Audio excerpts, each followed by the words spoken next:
The military academy's graduation ceremony attracted the kind of families you'd expect at such an elite institution.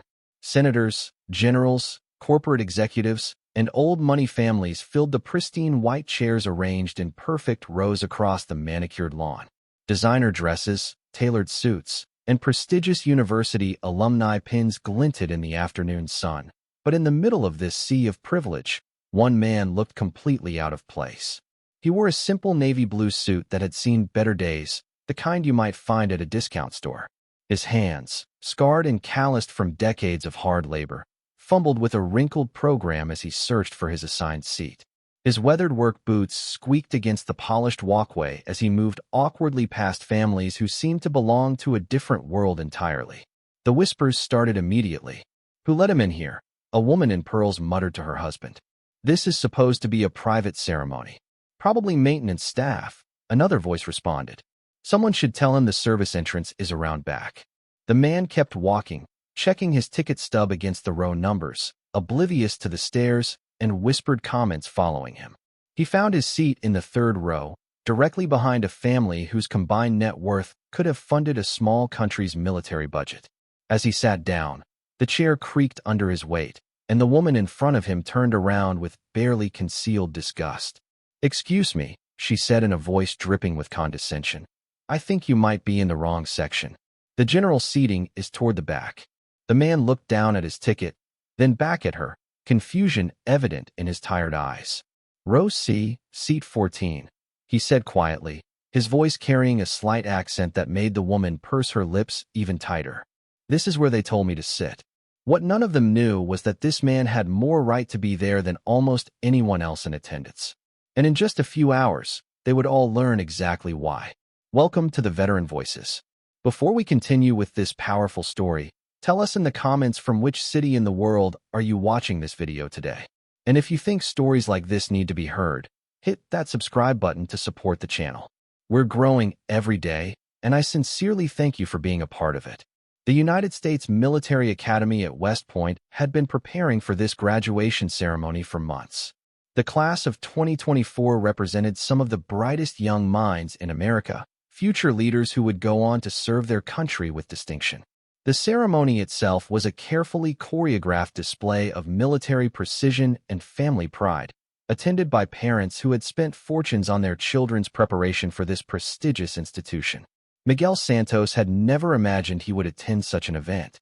3 years ago, he'd been working construction jobs 12 hours a day, 7 days a week, trying to make ends meet in a cramped apartment in El Paso, Texas. His hands were permanently stained with concrete dust. His back ached from years of heavy lifting, and his wardrobe consisted mainly of work clothes and the occasional church outfit. But today, he sat among generals and senators, wearing the best suit he could afford, clutching an invitation that had arrived in the mail 6 weeks earlier with gold embossing and official seals. The invitation was addressed to him personally, requesting his presence at the graduation of Cadet Marcus Rivera.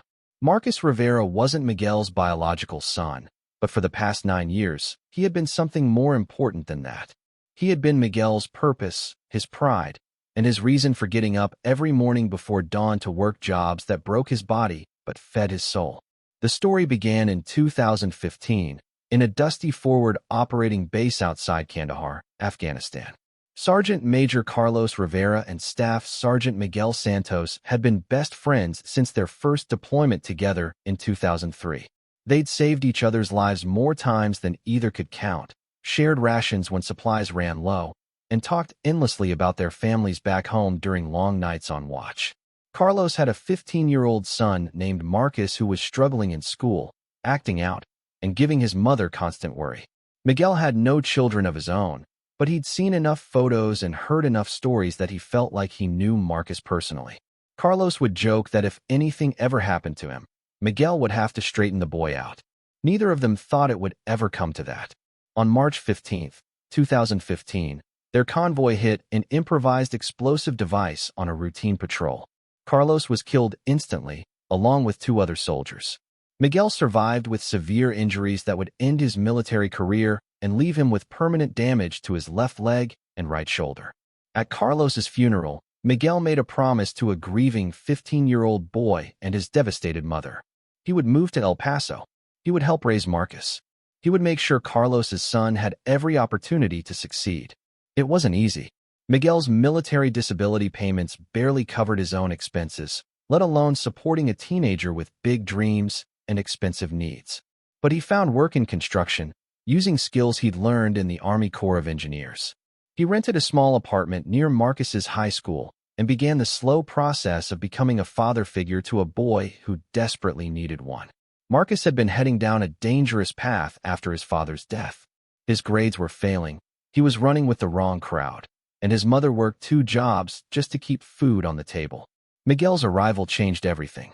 Every morning, Miguel would pick Marcus up for school, even though it meant leaving for his construction job an hour later. Every evening, he would help with homework, even though his own education had ended with high school. Every weekend, he would take Marcus to museums, libraries, and military history exhibits, sharing stories about his father and instilling the values Carlos had died defending. Slowly, Marcus began to turn his life around. His grades improved. He joined the JROTC program. He started talking about college, about serving his country, about making his father proud. Miguel supported every dream, working overtime to pay for SAT prep courses, college application fees, and eventually, the expensive preparation needed for West Point's rigorous admission process. When Marcus received his appointment to West Point, Miguel cried harder than he had since Carlos's funeral. Not because he was sad, but because he knew Carlos would have been so proud. The boy who had been lost and angry at 15 was now going to become an officer in the United States Army. But attending West Point meant Marcus would be surrounded by the children of privilege, young people whose families had money, connections, and social status that Miguel could never provide. Miguel worried constantly that Marcus would be embarrassed by his humble guardian, that he wouldn't want this working-class construction worker at his graduation ceremony. Those fears seemed justified as Miguel sat in his assigned seat, surrounded by families who clearly belonged to a different social class. The conversations around him were filled with references to summer homes, European vacations, and Ivy League connections. Parents compared notes about their children's post-graduation plans, discussing job offers from prestigious law firms and positions in family businesses worth millions. Miguel tried to make himself invisible, but his presence was impossible to ignore. His suit, though clean and pressed, was clearly inexpensive. His hands, despite his best efforts to scrub them clean, still showed the permanent stains of years of manual labor. His discomfort was obvious as he struggled to understand the unspoken social codes of this elite gathering. The woman in front of him continued to make pointed comments about appropriate attire and maintaining standards. Her husband, a retired general whose chest was covered in ribbons and medals, kept glancing back at Miguel with barely disguised disdain. "This used to be a more exclusive event," the general muttered to his wife. "Now they're letting anyone in." Miguel heard every word but said nothing. He'd faced far worse than social snobbery during his years in the military and construction sites. But that didn't make it any less painful to be treated like an intruder at what should have been one of the proudest moments of his life. The ceremony began with the traditional pomp and circumstance of a West Point graduation. The cadets marched in perfect formation, their dress uniforms immaculate, their bearing proud and confident. Miguel searched the ranks for Marcus, his heart swelling with pride when he spotted the young man he'd helped raise. Marcus looked every inch the officer he was about to become. His uniform was flawless, his posture perfect, his eyes bright with achievement and purpose. Miguel remembered the angry, lost teenager he'd first met 9 years ago and marveled at the transformation. As the ceremony progressed, Miguel noticed other families taking photos, recording videos, and sharing proud moments with their graduates. He'd brought an old digital camera, nothing fancy, but he was too embarrassed to use it. The families around him had professional photographers and equipment worth more than Miguel made in a month. The keynote speaker was a 4-star general who spoke about duty, honor, and the privilege of serving one's country. He talked about the sacrifices made by military families and the importance of having strong support systems. Miguel listened to every word, thinking about Carlos and wondering if he'd done enough to honor his friend's memory. Then came the moment Miguel had been waiting for, the presentation of diplomas. One by one, The new officers crossed the stage to receive their commissions. Each name was announced with their hometown and their intended branch of service. The crowd applauded politely for each graduate, but the loudest cheers came from the families of each individual cadet. Miguel's hands began to shake as Marcus's name approached in the alphabetical listing. He wanted to cheer, to show his pride, but he was acutely aware of the disapproving looks he'd been receiving all afternoon. He didn't want to embarrass Marcus or himself. Cadet Marcus Rivera, El Paso, Texas, Infantry Branch. Miguel's heart nearly burst with pride as Marcus walked across the stage. The young man's stride was confident, his salute crisp, his smile radiant. Miguel wanted to stand and cheer, but he remained seated, applauding as quietly as the rest of the crowd. But Marcus had other plans. Instead of simply accepting his diploma and moving on like the other graduates, Marcus stopped at the podium. He reached into his dress uniform jacket and pulled out a folded piece of paper. The ceremony director looked confused, but Marcus had already been given permission for what he was about to do. "Ladies and gentlemen," Marcus began, his voice carrying clearly across the silent gathering. "Before I accept this commission, I need to say something." The crowd shifted uncomfortably. This wasn't part of the traditional ceremony. Parents exchanged glances, wondering if this was some kind of breach of protocol. Marcus's voice began to shake with emotion as he continued. 9 years ago, I lost my father in Afghanistan. Sergeant Major Carlos Rivera died, saving his unit and 3 other soldiers when their convoy was attacked. I was 15 years old, angry, and heading down a path that would have dishonored his memory. The crowd was now completely silent, captivated by the unexpected turn in the ceremony. But my father had a best friend who made him a promise. A promise to take care of me, to guide me, and to make sure I had every opportunity to succeed. That man kept his promise, even though it meant sacrificing everything he had. Marcus reached into his jacket again and pulled out a small military patch. Even from a distance, Miguel could see what it was, and his eyes filled with tears. "This patch," Marcus said, holding it up for everyone to see, "was made especially for me by the soldiers who served with my father. It says in honor of Sergeant Major Carlos Rivera, Kia, Afghanistan. I've carried it with me every day for 9 years, and today, I want to show it to the man who made it possible for me to be here." Marcus stepped away from the podium and began walking down into the audience. The crowd turned to follow his movement, wondering where he was going and what he was doing. He walked directly to row C, seat 14, where Miguel sat frozen in shock and overwhelming emotion. "This is Miguel Santos," Marcus announced, his voice now carrying to every corner of the gathering through the wireless microphone he still wore. "He's not my biological father, but he's the man who raised me. When my real father died serving our country, Miguel moved to El Paso and became the father I needed." The crowd began to murmur, and Miguel could feel hundreds of eyes on him. But Marcus wasn't finished. "Miguel worked construction jobs 12 hours a day to pay for my education.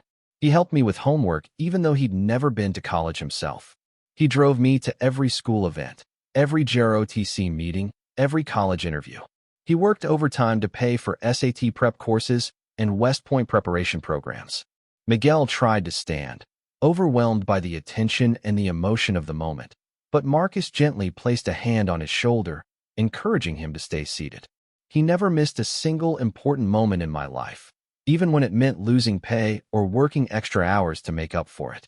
He taught me about honor, not through speeches, but through his actions. He showed me what sacrifice looks like, not through words, but through the way he lived his life." Marcus's voice broke completely as he continued. "He could have walked away after my father's funeral. He had no obligation to us, but he chose to love me like his own son, and he's the reason I'm standing here today." The crowd was now completely silent, hanging on every word. Even the woman who had complained about Miguel's presence was listening intently, her expression having shifted from disdain to something approaching shame. Marcus reached into his jacket one final time and pulled out something that made Miguel's breath catch in his throat. It was a small American flag, folded in the traditional military triangle, with a note attached. "Miguel," Marcus said, kneeling beside his guardian's chair, "this flag flew over the forward operating base where my father died. The soldiers in his unit sent it to me with a letter explaining that my father had asked them to give it to the man who would take care of his son if anything happened to him. He meant you, Miguel. He knew you would be there for me. Miguel's composure finally broke completely.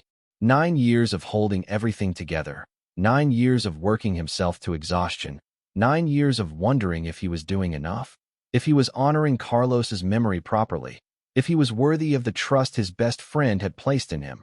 All of it came pouring out in tears of relief, pride, and overwhelming gratitude. Marcus stood and faced the crowd one final time.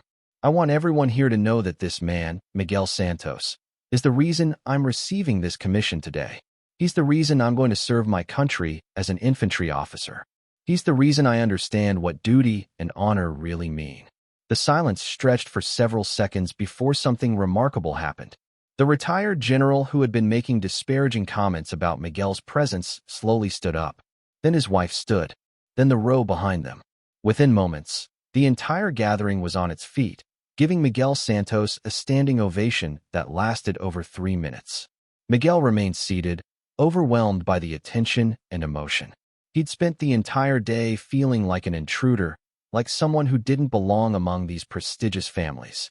Now he understood that he belonged there more than almost anyone else. He had earned his place through sacrifice, love, and the kind of quiet heroism that rarely gets recognized but makes everything else possible. The ceremony resumed, but the energy had completely changed. Miguel was no longer an outsider to be whispered about. Parents introduced themselves, thanking him for his sacrifice and sharing their own stories of military service and loss. The woman who had complained about his presence earlier apologized with tears in her eyes, telling him about her own brother who had died in Vietnam. After the ceremony ended, Miguel found himself surrounded by new friends and admirers. But the moment that mattered most came when Marcus finally reached him, no longer wearing his microphone, no longer performing for a crowd. "Thank you," Marcus said simply, embracing the man who had given him everything. "Thank you for keeping your promise to my father. Thank you for never giving up on me. Thank you for being my dad when I needed one most." Miguel held his son, because that's what Marcus was, in every way that mattered, and felt the weight of 9 years of responsibility finally lift from his shoulders. He had done it. He had kept his promise to Carlos. He had raised a son to be proud of. Later, as families began to disperse and graduates took photos with their loved ones, Miguel and Marcus sat together on a bench overlooking the Hudson River. The prestigious families with their expensive cameras and professional photographers were gone. The formal ceremony was over. It was just the two of them, the way it had been for 9 years. "Are you proud of me?" Marcus asked, the same question he'd been asking since he was 15 years old. Miguel looked at this young man in his pristine officer's uniform, thinking about the journey that had brought them both to this moment. "Your father would be so proud," he said finally. "And so am I." They sat in comfortable silence for a while, watching the sun set over the military academy where Marcus had spent the last 4 years preparing for a life of service. Tomorrow, he would report to his first duty assignment as a second lieutenant. Miguel would return to El Paso, to his construction job, to his simple life. But today, they were exactly where they belonged. Together. The patch Marcus had shown the crowd, in honor of Sergeant Major Carlos Rivera, Kia, Afghanistan, would go with him to every duty station, every deployment, every challenge he would face as an officer. It would remind him of a father who died serving his country and a guardian who lived serving his father's memory. And Miguel would return to his quiet life, knowing that he had accomplished something extraordinary, not through wealth or connections or social status, but through love, sacrifice, and the simple act of keeping a promise to a fallen friend. Sometimes heroes wear uniforms and carry rifles. Sometimes they wear suits and sit behind desks making important decisions. And sometimes they wear work clothes and carry lunchboxes, showing up every day to do whatever needs to be done for the people they love. Miguel Santos was never going to appear in history books or receive medals for his service. But he had raised a son who would go on to serve his country with honor. He had kept a promise that changed 2 lives and honored the memory of a fallen soldier. In a world that often measures worth by wealth and status, Miguel had proven that the most valuable thing you can give someone is your presence, your commitment, and your unwavering belief in their potential. The families at that graduation ceremony had learned something important that day. They had learned that belonging isn't about money or connections or social standing. It's about love, sacrifice, and the courage to show up when it matters most. Miguel Santos belonged at that graduation more than anyone else there.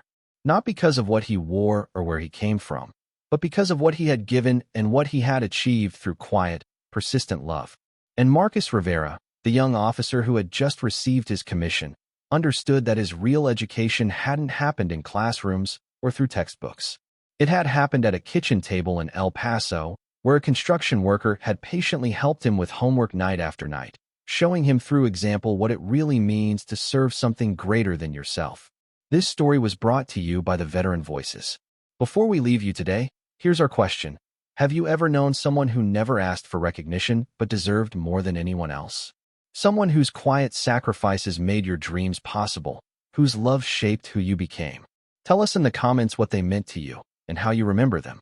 And if you think stories like this need to be heard, hit that subscribe button to support the channel. We'll see you in the next one.